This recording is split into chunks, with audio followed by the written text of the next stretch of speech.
আমি এসছি দেখা করতে, আর ওর বয়ফ্রেন্ডের সাথে এসছে, ওর সাথে মারামারি করছিলাম। মানে তুমি বলো, আমি একজনকে ভালোবাসি আর সে যদি আরেকটা ছেলের সাথে ঘোরে, আমার খারাপ লাগবে না বলো? হ্যাঁ অবশ্যই। এবার ও আমার মানে ছেলে নিয়ে এসছে, ওকে আমি মারতে গেছি, ওরা দুইজন মিলে ধরে আমার হাত পা বেঁধে রেখে চলে গেল। দুইজন মিলে ধরে আমার হাত পা বেঁধে রেখে চলে গেল। এ বাবা, এ বাবা, তোমার লাগেনি তো? তুমি মারপিট করোনি তো? মারামারি করছিলাম এত সময়, তারপরে ব্যথা করছে।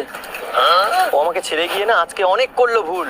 ও যদি আবার ফিরে আসে, আমি টেনে ছেড়ে দেবো ওর চুল। জাতমারি গো জাতমারি, ভালোবাসার জাতমারি। কি বলো, ছেড়ে দেওয়া উচিত না বলো? তুমি তোমার বয়ফ্রেন্ড যদি এরকম একটা মেয়ের সাথে মানে নিয়ে চলে যায়, তুমি কি করবে তাকে বলো? তুমি যাকে ভালোবাসো, মারবে না, কিছু বলবে না বলো? ছেড়ে দেবে তুমি? না, অবশ্যই ছাড়বো না। তাহলে আমার এখন কি যে রাগ হচ্ছে। চুল ধরে টানাটানি করতে হবে না তাই বলে? না, মারামারি করেছি মানে ও একটা মেয়েকে তো মারতে পারি না। মানে চুলগুলো বেশ সুন্দর ছিল, চুল ধরে ছিঁড়ে দেওয়ার কথা ছিল আমার। এমন ভালোবাসবো না আর